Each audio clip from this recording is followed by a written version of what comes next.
Andito tayo ngayon sa bayan ng Liliw, Laguna. Maraming turista dito. Kaya magsusurvey tayo. Ma'am, magsusurvey lang ako ha, may tanong lang ako. Sa nangyayari ngayon sa bansa natin? Ito tanong, ma'am. Kanino kayo mas nagtitiwala? Sa mga Duterte o Marcos? Survey lang ha. Yung opinion nyo. Ala, biglang nangiti. Survey lang yan. Kanino kayo mas nagtitiwala? Duterte, Marcos? Duterte po. Duterte. Survey lang naman, parang nahiya pa. Ikaw ate, alam mo naman ang nangyayari sa bansa natin. Ano, ikaw, kanino ka mas nagtitiwala? Sa mga Duterte o Marcos? Duterte. Bakit Duterte? Siyempre, nung kay Duterte hindi naghihirap ang mga tao. Kay Marcos Opo. ngayon sobrang hirap ng mga tao. Halos walang malaman ng tao. Sa palagay niyo Sabi po? pa babae ng bili ng bigas. Ngayon, baling tataas ng bigas. Alas umaabot ang 100 ng bigas Ayun. natin. Ang tanong lang ate, ganito pa. Yung nangyayari sa kanya ngayon, sa palagay mo ba? Panggigipit o hindi? Ang gigipit siyempre. Ayun. Yun ay follow-up question lang. Ano? Oo. Salamat. Ay, ikaw ma'am. Survey lang ano? Kanino ka mas nagtitiwala sa ngayon? Hindi naman ako pakakainin niya sila eh. O kaya nga, ibig sabihin yung tiwala mo, alam ko namang hindi ka wala silang pinagkakatiwalaan. Wala silang parehas pinagkaiba. O sabi ni ma'am, pareho lang. Ay, thank you ha. Oh, salamat. Thank you.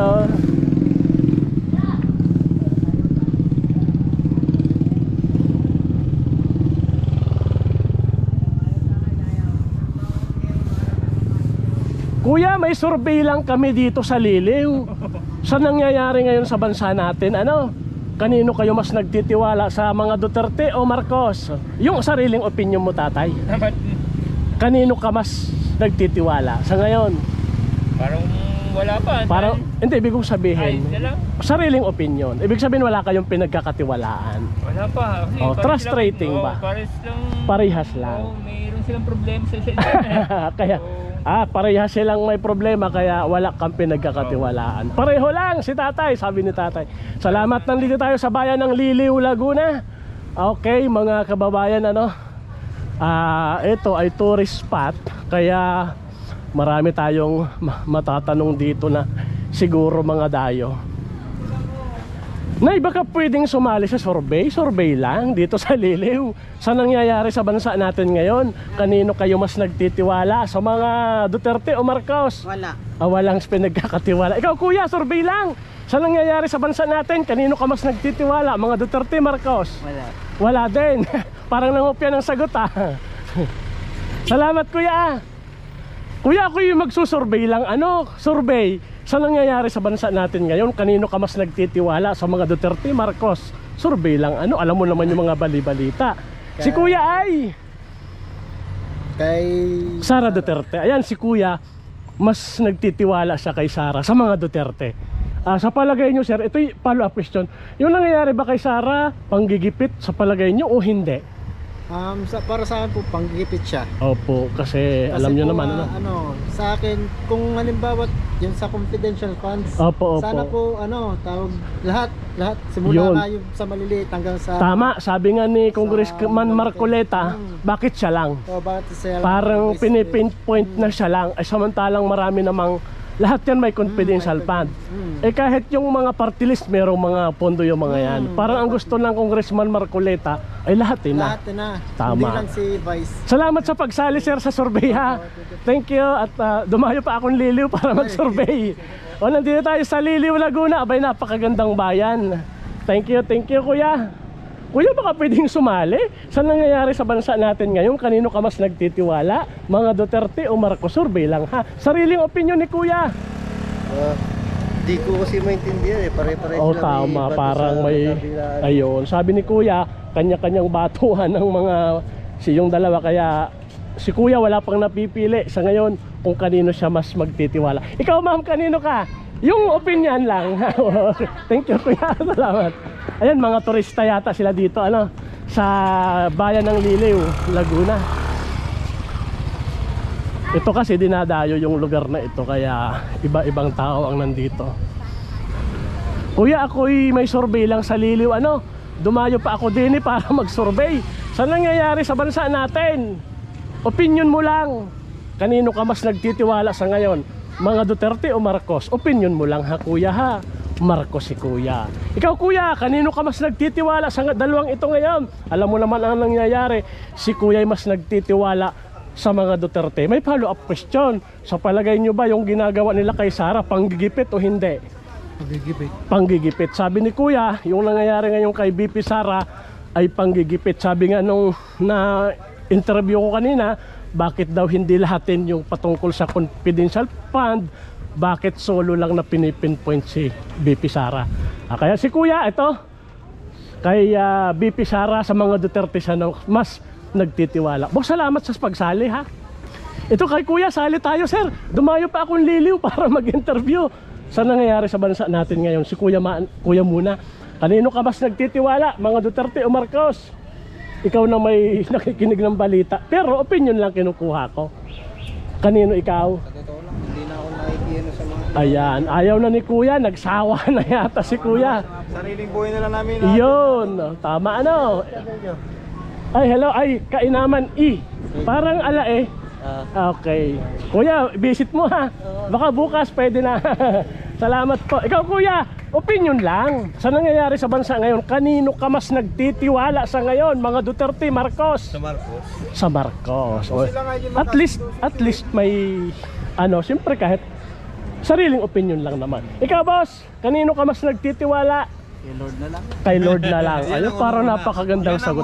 Sir, siyempre na may matik yun, una yun. Ito na may opinion lang. Baka sabihin naman ni boss, isama kaya si Lord yan. Hindi naman, parang survey lang ano.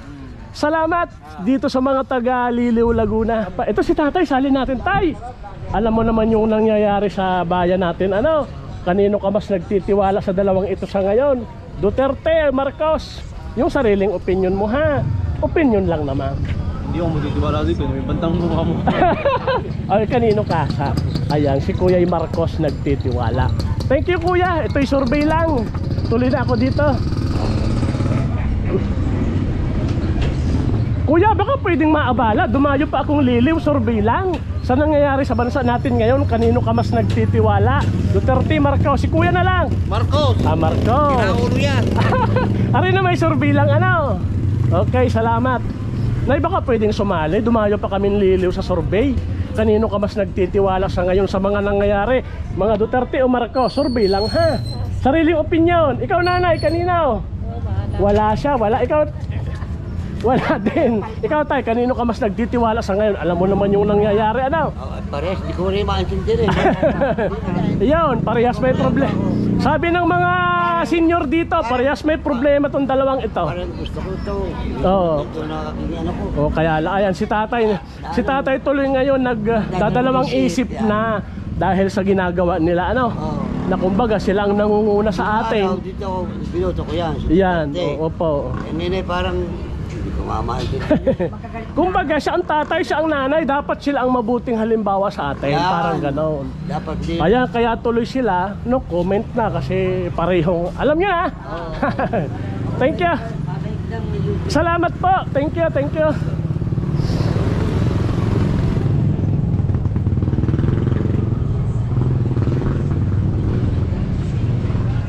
Mga kuya, ako'y makikiabala lang. Dumayo pa akong liliw para mag-survey. Sa nangyayari ngayon sa ating bayan, ano? Kanino kayo mas nagtitiwala? Mga Duterte o Marcos? Sariling opinion lang, survey.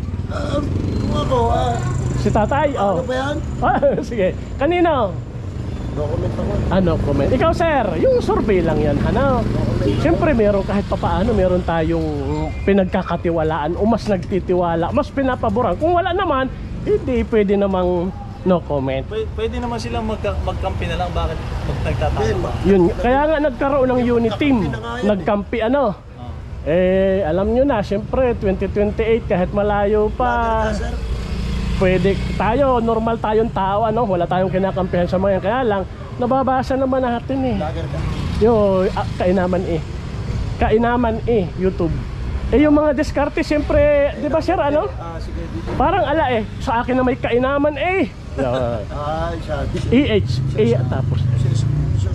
Okay, ayan si sir, ayan po, ano, yung dalawang ito, nakausap natin, undecided sila kasi naguguluhan din sila sa nangyayari sa dalawang ito.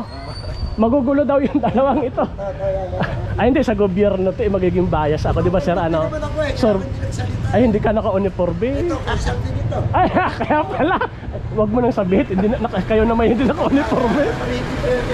Ay salamat. Thank you, tama yun, tama. Salamat po.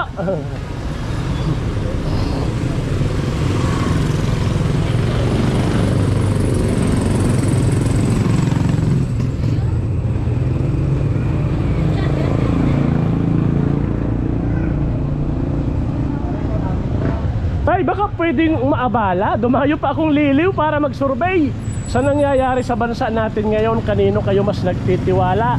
Mga Duterte, Marcos, yung opinion mo kuya. Ayan, si tatay mas nagtitiwala kay BBM. Salamat po.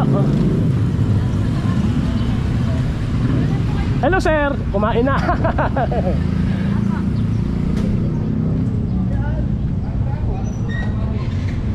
Itong si kuya aabalahin ko habang kumakain. Dumayo pa akong liliw para mag-survey. Sir, sa nangyayari sa bansa natin ngayon? Kanino ka mas nagtitiwala? Mga Duterte o Marcos? Kanino ka mas nagtitiwala? Siyempre alam mo naman siguro yung bali-balita. Siyempre sa ngayon survey lang. Opinion mo, sinong pinagkakatiwalaan mo? Mga Duterte, Marcos? Duterte. Duterte. Ikaw ma'am, kanino ikaw? Kay Willie Revillame. Hindi kasama. Hello mga bebe.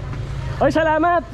Ma'am, baka pwedeng sumali, survey lang. Dumayo pa akong liliw. Kanino ka mas nagtitiwala sa ngayon sa dalawang are? Duterte, Marcos? Sa tatay ko lang po. Sa tatay. Ikaw kuya, pasali ka na. Alam mo na, wala nang pinagkakatiwala. Kuya, ikaw survey lang dito sa Liliw, Laguna. Alam mo naman yung nangyayari sa bansa natin ngayon. Ang tanong sino ang mas pinagkakatiwalaan mo ngayon? Sara Duterte, BBM? Yung tiwala, BBM. Kay Marcos, andun yung tiwala mo sa kanya. Okay, salamat.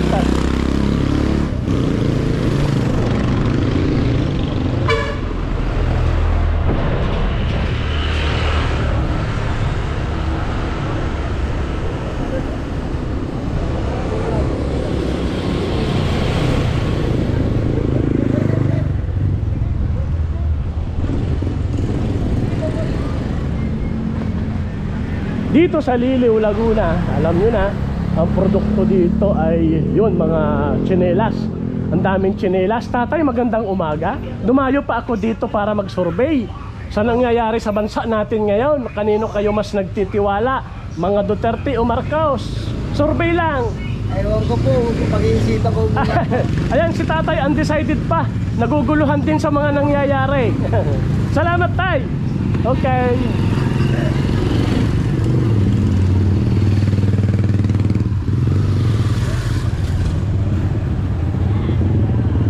Ma'am, ako'y dumayo pa ng Liliw para mag-survey sa nangyayari sa bansa natin ngayon. Kanino kayo mas nagtitiwala?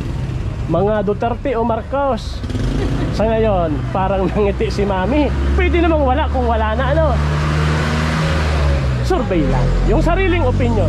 Kanino kayo mas nagtitiwala? Sa BC o sa Pangulo? Ayan si Mami, undecided pa rin. Si Mami, bye-bye Mami. Ito si Sir, tanungin natin. Sir, saan nangyayari sa bansa natin? Kanino kayo mas nagtitiwala ngayon? Sa BC o sa Pangulo? Marcos, Duterte? Marcos, ayan. Marcos. Ikaw kuya, ate, kanino ka mas may tiwala? Marcos, Duterte? Ayan, undecided. Salamat po. Oo nga, oo nga. Ayan, umulan na. Sir.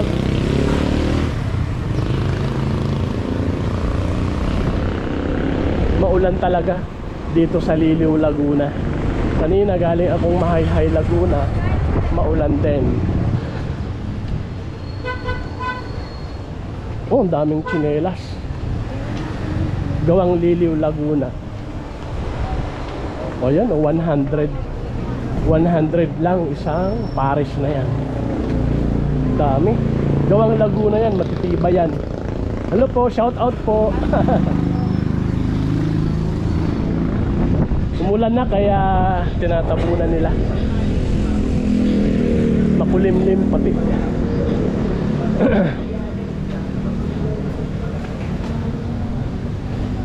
At dahil umulan, stop muna tayo, no? Malakas na ulan eh, mababasa tayo. Pasensya po mga kababayan, talagang lumakas ang ulan. Nandito pa rin tayo sa bayan ng Liliw, Laguna. Ito mga estudyante pa uwi na nga eh. Siguro yung uwian, kumbaga hindi naman pinauwi. Hindi naman kalakasan ng ulan. Dito kasi sa Liliw, Laguna, maulan na, mahangin pa.